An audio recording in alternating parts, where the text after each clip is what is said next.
Assalamualaikum warahmatullahi wabarakatuh. Perkenalkan, nama saya Hidayatia Azriani Nasution dengan NIM 4192411004 dari kelas G. Pada video kali ini saya akan menjelaskan mengenai materi tentang permutasi dan kombinasi untuk memenuhi tugas rekayasa ide pada mata kuliah Media Pembelajaran Matematika berbasis IT yang diampu oleh Ibu Ade Andriani, SPD MPD.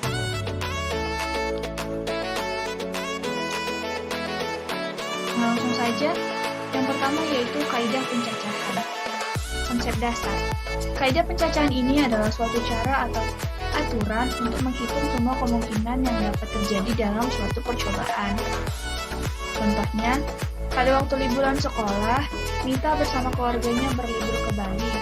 Ia mencoba 3 macam kaos dan 2 celana jeans. Ia memadukan ketiga kaos dan kedua celana jeans tersebut. Berapa banyak pasangan warna kaos dan celana yang dapat disusun Mita? Permasalahan di atas dapat kita selesaikan dengan menggunakan kaidah pencacahan atau counting rule.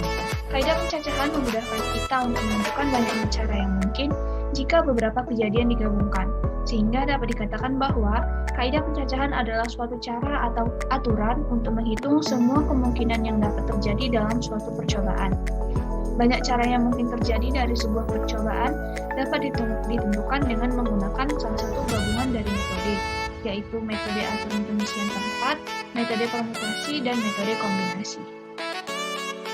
Selanjutnya yaitu aturan pengisian tempat. Aturan pengisian tempat ini dapat dilakukan dengan cara menggunakan diagram pohon ataupun tabel perkalian silang.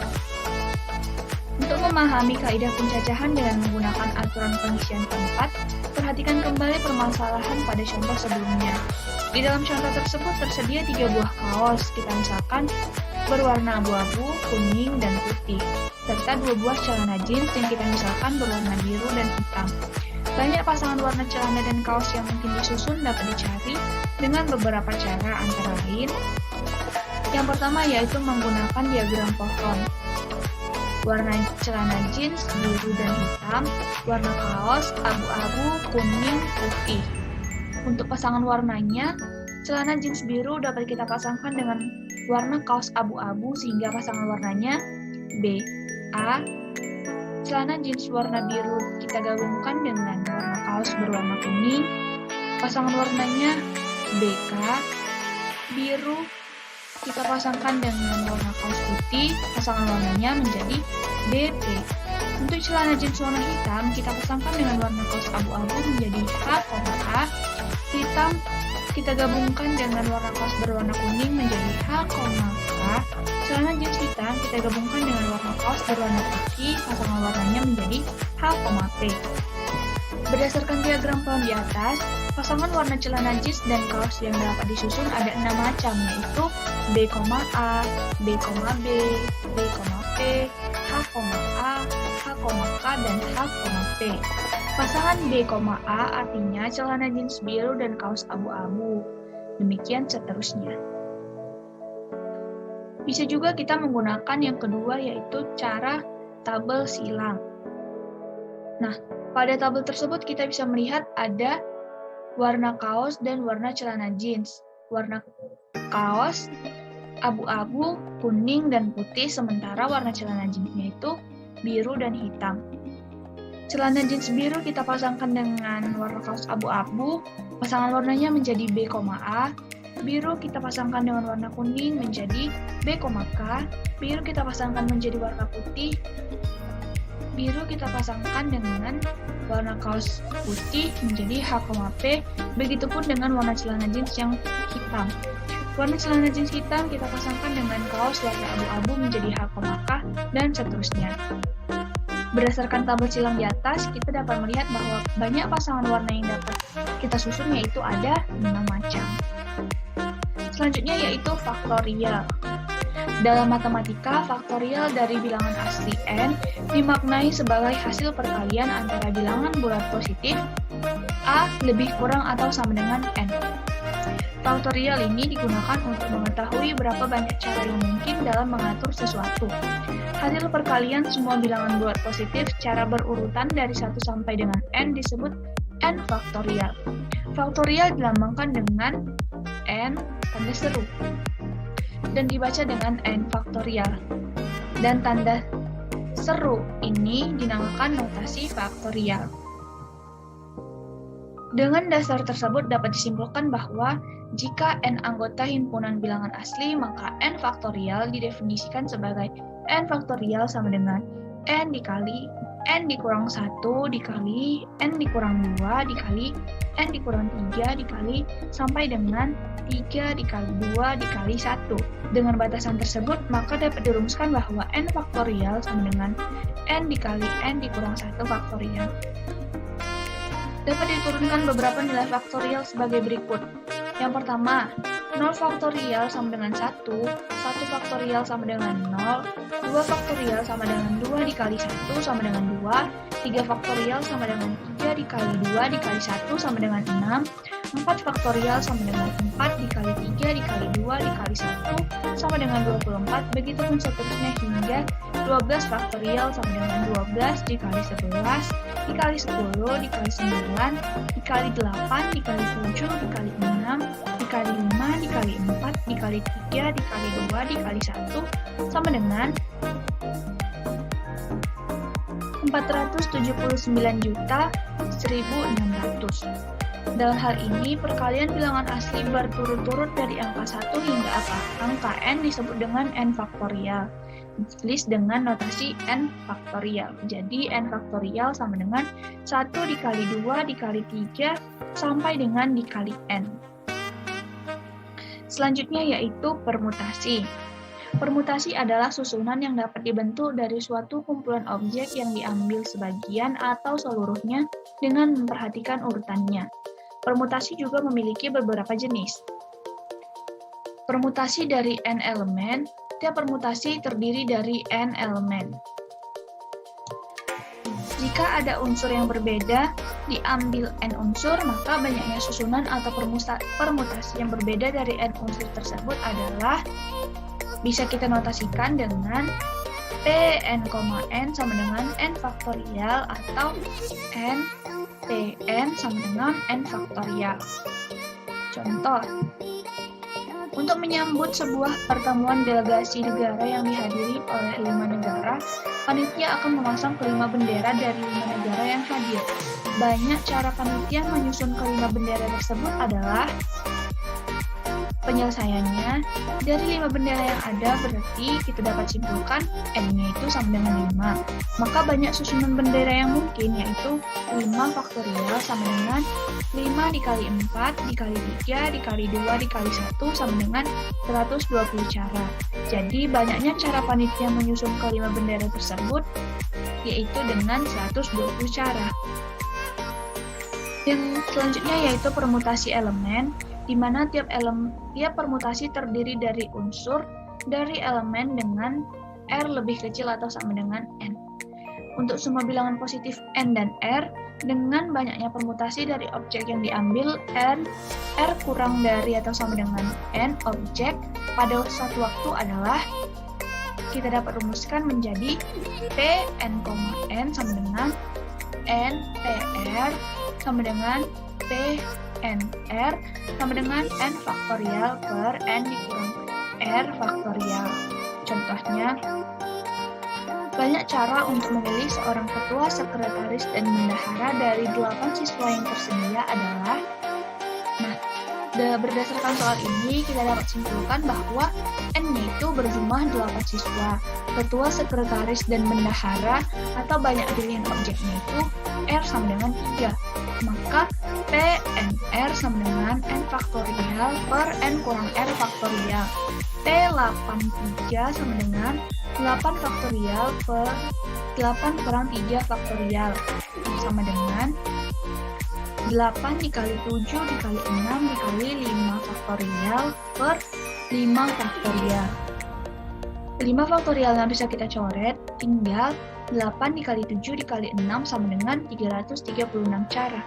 Jadi, banyaknya cara untuk memilih seorang ketua, sekretaris, dan bendahara dari 8 siswa yang tersedia adalah 336 cara.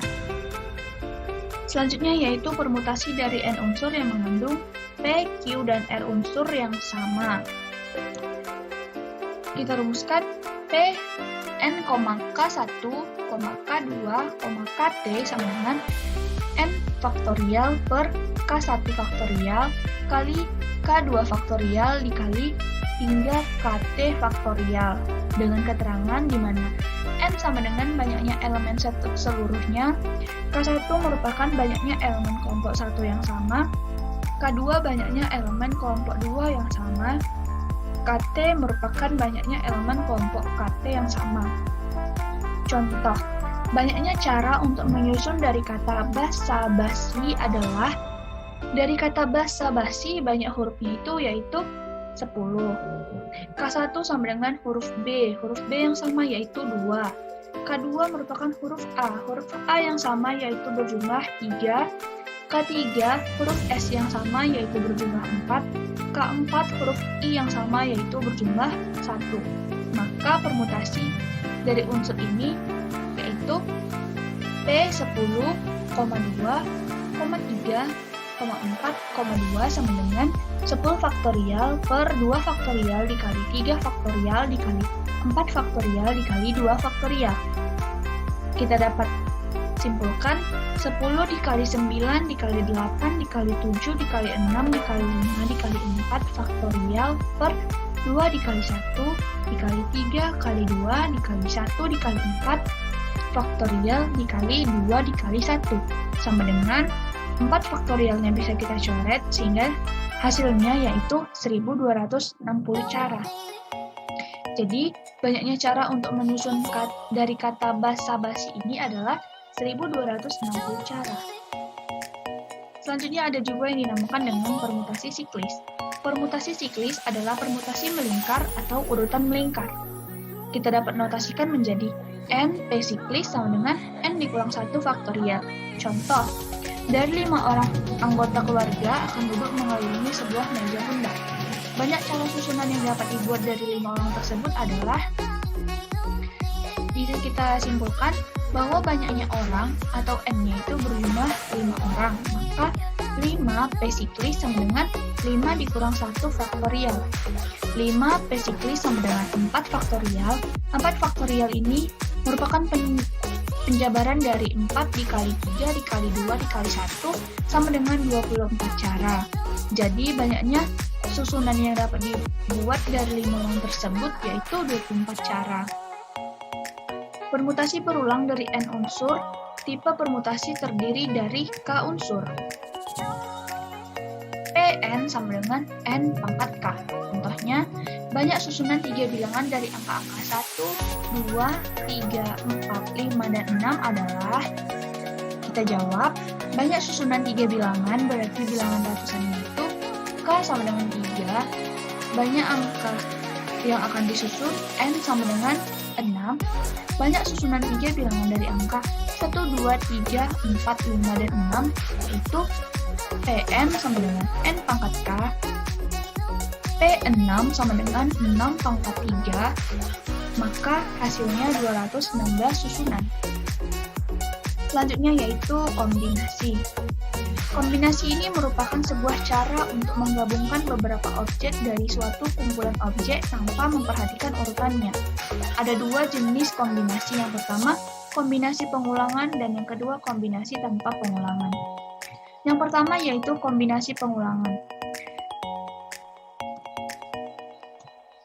Jika pada urutannya tidak diperhatikan dan sebuah objek dapat dipilih dari satu kali, maka jumlah dari kombinasi yang ada yaitu kita bisa notasikan menjadi C, N, R sama dengan N ditambah R dikurang 1 faktorial per R faktorial dikali N kurang 1 faktorial, di mana C merupakan kombinasi, N merupakan jumlah dari sebuah objek yang dapat dipilih, dan R yaitu jumlah yang harus dipilih. Contohnya, jika kamu sedang pergi ke toko donat, toko itu menyediakan berupa 10 jenis donat yang berbeda. Jika kamu ingin membeli 3 buah donat yang ada pada toko itu, maka kombinasi yang akan dihasilkan yaitu bisa kita cari dengan C, N, R, C sama dengan 10,3 sama dengan 10 ditambah 3 dikurang 1 faktorial per 3 faktorial dikali 10 dikurang 1 faktorial, sehingga kita dapat hasilkan 12 faktorial per 3 faktorial dikali 9 faktorial. 12 dikali 11 dikali 10 dikali 9 faktorial per 3 faktorial dikali 9 faktorial. Di sini 9 faktorialnya bisa kita coret, sehingga tinggal 12 dikali 11 dikali 10 per 3 dikali 2 dikali 1. Hasilnya 220 kombinasi.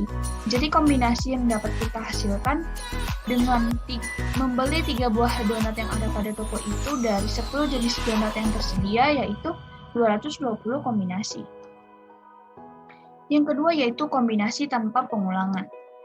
Ketika pada suatu urutannya tidak diperhatikan, akan tetapi pada setiap objek yang ada hanya bisa dipilih satu kali, maka jumlah dari kombinasi yang ada yaitu kita bisa notasikan dengan C, N, R sama dengan N faktorial per R faktorial dikali N dikurang R faktorial, di mana C merupakan kombinasinya, N merupakan jumlah dari sebuah objek yang dapat dipilih, dan R yaitu jumlah yang harus dipilih. Contohnya, Andi memiliki 5 buah pensil warna dengan warna yang berbeda seperti merah, kuning, hijau, dan biru, dan ungu.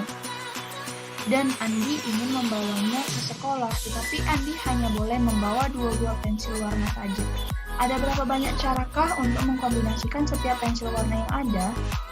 Kombinasi yang dapat kita hasilkan yaitu 5 dari 2. C 5,2 sama dengan 5 faktorial per 2 faktorial dikali 5 dikurang 2 faktorial. 5 faktorial per 2 faktorial dikali 3 faktorial sama dengan 5 dikali 4 dikali 3 faktorial per 2 faktorial dikali 3 faktorial, sehingga kita dapat 5 dikali 4 per 2 dikali 1, maka hasilnya yaitu 10. Maka kombinasi yang dapat kita bentuk dari 2 buah pensil yaitu 10 cara. Selanjutnya yaitu perbedaan permutasi dan kombinasi. Perbedaan utama antara permutasi dan kombinasi yang pertama, istilah permutasi mengacu pada beberapa cara mengatur satu set objek secara berurutan. Kombinasi menyiratkan beberapa cara untuk memilih item dari kumpulan objek yang besar sehingga urutannya tidak relevan. Yang kedua, titik pembeda utama antara dua konsep matematika ini adalah keurutan, penempatan, dan posisi, yaitu pada karakteristik permutasi yang disebutkan di atas menjadi masalah yang tidak menjadi masalah dalam kombinasi. Yang ketiga yaitu permutasi menunjukkan beberapa cara untuk mengatur sesuatu, orang, digit, huruf, warna, dan sebagainya. Di sisi lain, kombinasi menunjukkan cara memilih item menu, makanan, pakaian, subjek, dan lain-lain. Yang keempat yaitu permutasi tidak lain hanyalah kombinasi yang teratur, sementara kombinasi menyiratkan kumpulan tidak beraturan atau memasangkan nilai dalam kriteria tertentu. Yang kelima yaitu banyak permutasi dapat diturunkan dari kombinasi tunggal. Sebaliknya, hanya kombinasi tunggal yang bisa didapat dari sebuah permutasi tunggal. Yang keenam, permutasi menjawab beberapa banyak pengaturan yang berbeda yang dapat dibuat dari satu set objek, berbeda dengan kombinasi yang menjelaskan berapa banyak kelompok yang berbeda dapat dipilih dari kelompok objek yang lebih besar. Contoh, misalkan ada situasi di mana Anda harus mengetahui jumlah total sampel yang mungkin dari 2 dari 3 objek, A, B, dan C. Dalam pertanyaan ini, pertama-tama Anda perlu memahami apakah pertanyaannya terkait dengan permutasi atau kombinasi, dan satu-satunya cara untuk menemukan ini adalah dengan memeriksa apakah urutannya itu penting atau tidak. Jika urutannya signifikan, maka pertanyaannya terkait dengan permutasi, dan kemudian sampelnya adalah AB, BA, BC, CB, AC, dan CA, di mana AB berbeda dengan BA, BC berbeda dengan CB, dan AC berbeda dengan CA. Demikianlah materi yang dapat saya sampaikan, lebih dan kurang saya mohon maaf, dan saya sangat menerima kritik ataupun saran dari para penonton video ini. Demikianlah saya ucapkan terima kasih. Wassalamualaikum warahmatullahi wabarakatuh.